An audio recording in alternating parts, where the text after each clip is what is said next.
When it comes to Mexico, newspaper wise, extremely ethnocentric. We know that the Mexican press is producing a lot of content without really revealing whether that content is reaching a lot of readers, right? Because the government is paying for a lot of the advertising, and so there's this cozy relationship. So why would anybody want to see newspapers from the United States eroding that? But apart from that, getting newspapers across the border from the United States into Mexico is difficult unless you're going to fly it into Mexico City because you've got huge swaths of desert. So until you can get to an American population, it's a long way away. They're staying down there in Cabo San Luca and Cozumel and Cancun. That's where the Americans are. It's a long way to get a newspaper to, and Americans are not really interested in reading newspapers when they're at Senor Froggy's in Cancun. So there's not a lot of newspapers, and not even newspapers from Spain or other Spanish-speaking countries in Mexico as you go around. So very ethnocentric in Mexico. When it comes to radio, you find a lot of American songs on radio, and sometimes you can find whole genres or whole formats of American stations that are actually Mexican stations, but sounding like American stations. So there is more world centricity when it comes to radio for Mexico. Television, similarly, we've already mentioned earlier in the course that there's a lot of American programming on Mexican television, a lot of sports programming. We talked about how the NFL is watched in movie theaters. Yeah, there's a lot of American programming, but it's almost always dubbed with Spanish underneath. That doesn't mean subtitles. It means that the soundtrack is redone by a Mexican Spanish-speaking actor. On the flip side, export wise, Mexico really has one main media content export, and that's its telenovela. That's the television drama that we've talked about that goes all around the world, circulates all around the world, tremendously popular. But radio wise, not too much Mexican radio coming out. If you're on the border and you're a Latino and you're an immigrant in the United States, you're going to try and pick up some Mexican stations. You know, if you're in San Diego, you're going to try and pick up stations from Tijuana. If you're in Texas, you want to get them from Matamoros. But by and large, you get a little further north of the border and you're not getting any Mexican radio content. And the same goes for television. Can you even name a single television program? Ugly Betty, if you know about that, that's actually not a Mexican invention. That's a Brazilian invention that the Mexicans did, but we had that airing as a series here in the United States. But other than that, no Mexican TV. So Mexico is largely an exocentric country, as is the next country that we're talking about, and that is Ghana.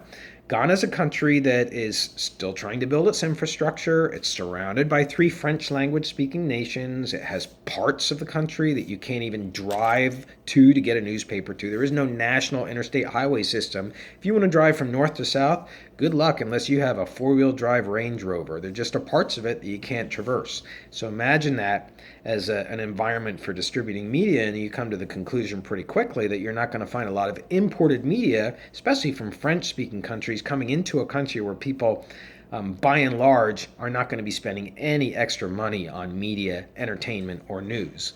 And so not much in the way of newspapers. Radio-wise is different. You do have radio that is coming in from surrounding countries. Again, that's surrounded by three countries. You do get French-speaking radio coming in. And you have a lot of songs that are coming from, as we've mentioned earlier, in terms of video music on television, but also on radio, songs coming in from Nigeria, and also from the Caribbean, where there's this very close cultural connection between Africa and the Caribbean.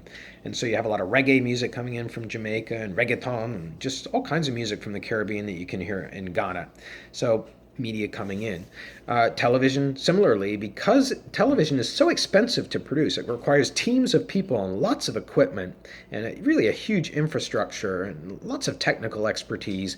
It's expensive to produce television, so it's just cheaper for Ghanaian TV stations to purchase imported programming or to put on a talk show with hardly any production values to it. So you have a lot of imported TV programming coming into Ghana, and virtually nothing from Ghana is leaving the country unless a Ghanaian gets on an airplane and takes a newspaper with him. You're just not going to find Ghanaian media content in surrounding countries. It exports virtually no media content.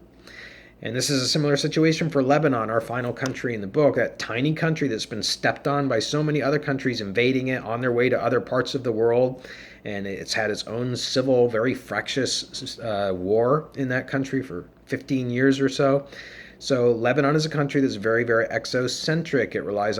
It doesn't necessarily rely on other countries because it can't afford to produce its own programming, although there is some of that. It just has to do with there's a tradition of foreign powers being in Lebanon. So people are used to having French content. Some of the street signs are in France. They're used to having English content. There are even English and French stations, same in Ghana, by the way, that are located in the country. These are not feeds you're getting from other countries. These are the physical radio stations. The BBC is in Ghana. So, and the same is for Lebanon. You have the same thing going on there. You have a newspaper called the French Orient Press, Oriient. It's produced right there in Lebanon. It's not like it's coming in on an airplane. It's made right there. So lots of imports coming into Lebanon. Same with television. Lots of television imports coming in. Now here it is being done because it's cheaper to bring that in than to try and produce your own TV programming.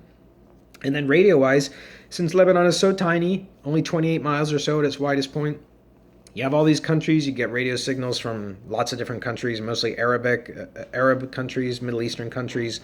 They're very, very, very, very exocentric for Lebanon. Media are pouring into this tiny country. So I want you to leave you with a final thought now. As you go around your day, I want you to think, is there going to be a single instance, if you are not trying, that means seeking out on your own, will there be a single instance that you will be exposed to any foreign media content today through your TV, your radio, your newspaper, and your web use? And if you are not, the question I pose to you is, according to our media system available in this country, is there another world out there besides the United States? Have a great Thanksgiving. Didn't mean to end with that kind of contradiction, but have a great Thanksgiving nonetheless.